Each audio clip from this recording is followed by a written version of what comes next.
bang magtayo ng maliit na tindahan? Ano nga bang dapat mong unahin? Siyempre, kung ang lugar ninyo kasing higpit dito sa amin, abay, makinig ka kay Ate Tintin dahil may makukuha kang aral sa aking chichismis mga kasari. Kung hindi naman mahigpit ang inyong lugar, ay okay lang.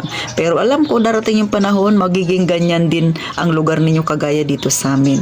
Kaya bagong umpisa ng maliit na negosyo mga kasari, bago ka magtayo-tayo dyan, makinig ka ng maigi kay Ate Tintin. At ito na, umpisahan na natin ang masaya nating chismis. Sa mga bago pa lang sa aking channel, ako si Ate Tintin mga kasari. Pauna lang, hindi ako magaling dito sa aking ikikwento sa inyo. Pero ito based sa aking experience nung nakaraan lang mga kasari. Sa mga wala pang tindahan, tapos gustong magtayo ng maliit na tindahan, tapos yung lugar ninyo kasing higpit dito sa amin, bagay ito sa iyo mga kasari. Kasi bago ka makakakuha ng business permit mga kasari, kailangan mo ng building permit. Kasi isa yan sa hahanapin bago ka ma-issuehan ng business permit mga kasari. So eto na nga yung unahin mo. Siyempre, bago ka makakapagpagawa ng plano, may hihingin sa iyo ang engineer mo. Yes po, tama ang nakarinig niyo mga kasari. Kahit sabihin mo kubo lang yung ipapatayo mo, kahit sabihin mo light materials lang yung gagamitin mo, engineer pa rin ang kailangan mo or architect mga kasari. Kagaya sa akin, pumunta ako ng city planning, nag-usap kami ng engineer nung nakaraang araw mga kasari. Yan yung pinaliwanag niya sa akin. Kung residential lang ipapatayo mo, kailangan kumpleto yung iyong itatayong bahay. Ano yung plano mo? Kailangan sa bahay kumpleto, may CR, may kwarto, may kitchen. Kung tindahan naman, syempre, anong sukat ng tindahan mo? Kailangan yun mga kasari, no? At dapat yung ipapatayo mo, exact din doon sa building permit na na-present mo sa zoning.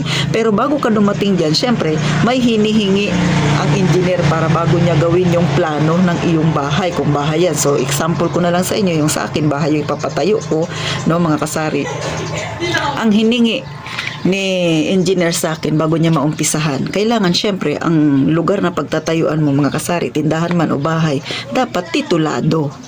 Pag titulado, kailangan mong pumunta sa LRA mga kasari, sila yung authorized na magbigay sa iyo ng certified true copy ng title. So isa yan sa hinihingi.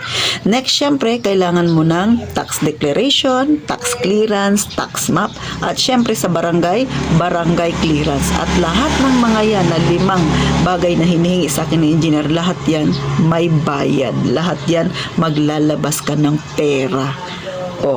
Tama yung sinabi nila, di ba? Pag gusto mong sumakit ang ulo mo, magpatayo ka ng bahay. Kasi hindi ka pa nakakaumpisa sa building permit, eto na yung mga babayaran mo. Libo na kaagad.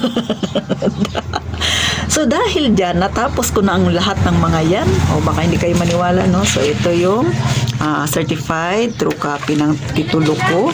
Ito yung barangay clearance at ito yung mga tax na declaration, tax clearance, tax map mga kasari. So okay na siya, natapos ko na yan.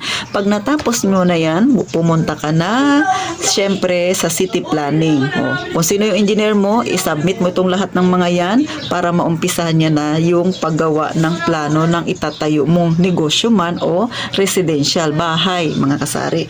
So ito na, pag natapos na yan, another bayad yan sa engineer. So sa akin, pinakamababa na siguro 9,000. Yan yung usapan namin ng engineer. Kalain niyo yun, 9,000 sa engineer plus kulang-kulang 1,400 yung aking mga pinanghihingi. Mga clearance lang to ha, yung pinakita ko sa inyong resibo. Mga papel-papel lang yan mga kasari. 1,000 na yan mahigit. So magkano na kagad ang total? Hindi pa kasama yan pagka pumunta kayo ng zoning. Hindi ko alam kung may bayad dun sa city zoning, no? And then syempre meron din yang fire, diba? Bureau of Fire. May additional ka namang ding babayaran ulit doon.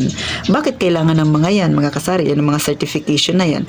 Kasi pag hihingi ka ng panibagong occupancy, which is yung occupancy na yan na parang papel lang yan, certificate, kailangan mo yan pag nagpatayo ka ng bahay mo. Kasi paano ka kakabitan ng kuryente?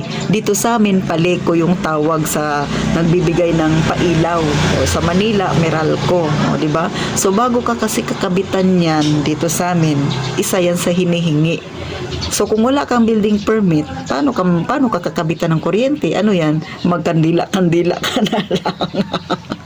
Next, ganon din sa tubig. Pero sa tubig dito sa amin, hindi pa siya ganon kahigpit. Pero baka dumating din yung panahon na ganyan na rin. Kaya isipin nyo yung pagdadaanan ha mga kasari. Hindi pa yan na itatayo yung bahay mo. Ganon na kalaki kagad yung gastusin mo. So, nagpa-compute na ako mga kasari. Maliit lang talaga yung aking itatayo na kwarto. 2x8 lang siya. Tapos hahatiin para 2 kwarto. Yung kitchen at saka yung CR, hindi pa yan kasama sa budget ko. So, kwarto lang yung pina-check ko doon sa gagawa ng aking maliit na bahay. Kwarto pa lang yun kung magkano ang gastos. Umabot na ng 40 mil. Hindi pa yun lahat. May mga kulang pa doon. Hindi kasama yung bintana doon at saka yung pintuan. Hindi pa yun kasama. So, sa tingin ninyo, kubo lang ipapatayo mo or maliit lang na tindahan ipapatayo mo, kailangan mo building permit, maghanda ka ng 100,000. Sabi, kasi kasama yan mga kasari, no? Kasi ako pinakita ko sa engineer yung aking gagamitin na doon sa aking itatayong bahay. Ano ba yung mga materials pinakita ko? Sabi niya, panay light materials lang pala to. Kasi mga kasari, ang papagawa ko ay tatlong hollow blocks lang yung taas, tapos yung kalahati ay metal cladding. So, light materials yung ganun. Pero tatakbo ng 100,000 lahat-lahat. Baka nga sumobra pa. O, di ba mga kasari? Kaya sa panahon ngayon, mag-isip ka, wala ka pang paglalagyan ng paninda mo, magtatayo ka pa lang. Building permit pa lang, tatai ka na ng pera. O, mga kasari. So, kung tatanungin ninyo ako, mga kasari, na maganda ba magtayo ng ngayon ng business, madali bang magtayo? Hindi siya madali mga kasari. Kung maganda magtayo ng business, yes po, maganda ang business, pero hindi siya madali sa panahon ngayon kasi tatagain ka talaga sa bayarin mga kasari. So, sa mga magtatanong, Atitin, bakit mo nakukwento yan? Residential naman yung kumbaga bahay na may tatayo mo. Kasi nga, hindi ka ma-issuehan ng business permit kung hindi ka kukuha ng building permit. So, na-share ko lang sa inyo para alam ninyo yung step by step kung anong gagawin niyo pag kayo ay magpapatayo ng maliit na tindahan. Kasi kailangan ng building permit. Kung yung lugar ninyo ay kasing higpit dito sa amin.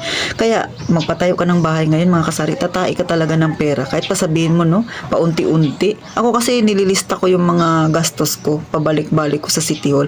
Sa pamasahe, hindi ako masyado nalalakihan kasi may service ako na motor na maliit. Pero kung sabihin natin, magko-commute ka, talaga namang malaki ang mawawala sa iyo. Yung oras mo, pagod mo, pag-commute, tapos papunta doon, ang haba pa ng pila. So, hindi siya mababayaran. Plus, financial, mga kasari. Kaya, sa panahon natin ngayon, minsan naisip mo, parang hindi na bagay sa mahirap yung business na tindahan. Kasi ang laki ng hinihingi nila. Parang tatai ka ng pera. Kaya kung kayo magbabalak na magkaroon ng maliit na tindahan, lugar ninyo kasi higpit dito sa amin, pag-isipan ng maigi. Masaya ang mayroong maliit na tindahan, pero yung pagdadaanan mong hirap talaga namang napakahirap at malaking halaga talaga ang kakailanganin mo. Building permit pa lang ang pinag-uusapan natin mga kasari. So hanggang dito na lang sa Titinti. Na-share ko lang sa inyo kasi sa mga wala pang tindahan, mga kasari na mahigpit din yung lugar nila sa mga ganyan, pagpapatayo ng mga kung ano-ano, ay meron na kayong idea kung ano yung mararanasan ninyo. Kasi sa akin, papeles pa lang yung natatapos ko. By Monday ko pa yan isa-submit mga kasari sa engineer ko. And then 2 weeks pa daw yun bago ma-release. Kasi parang 5 engineer pa yata ang kailangan pumirma doon sa plano na gagawin niya sa aking maliit na kubo-kubo. So paano, nakakuha ka ba ng kaunting idea sa kung paano sasakit ang ulo mo? Huwag ka nang mahiya. Mag-subscribe ka na sa Palawin yung Tindera. Walang bayad yan, sisi. Pangitiin mo naman ako. At magkita tayo sa sunod na vlog na Titintin. Gaya nga ng palagi kong sinasabi, mag-iingat tayong palagi, mga kasari.